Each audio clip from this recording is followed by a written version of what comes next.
Discipline की पाबंदी पर कोई समझौता नहीं होगा, पीसीबी का दो टूक मौक़िफ़, सख्त एक्शन लेने का अज़्म। पाकिस्तान क्रिकेट बोर्ड ने अमेरिका में T20 वर्ल्ड कप के दौरान डिसिप्लिन की खिलाफ वर्जी करने वाले क्रिकेटर्स के खिलाफ एक्शन लेने का फैसला किया है। ज़राए का कहना है कि वकार यूनुस इस अमल का हिस्सा होंगे और कौमी टीम के खिलाड़ियों के हवाले से 3 रिपोर्ट्स का जायजा लिया जाएगा। एक रिपोर्ट आज़ादाना इंटेलिजेंस से तैयार करवाई गई है। पीसीबी डिसिप्लिनरी कमेटी इन रिपोर्ट्स का तफसीली जायजा लेगी। कमेटी के सरबराह एक साबिक कप्तान को मुकर्रर किया जा रहा है जो बराह रास्त कार्रवाई की निगरानी करेंगे।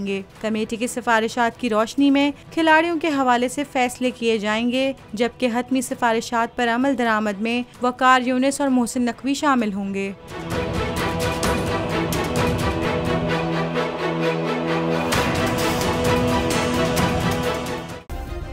सब्सक्राइब करें और बेल दबाएं ताकि कोई खबर रह न जाए।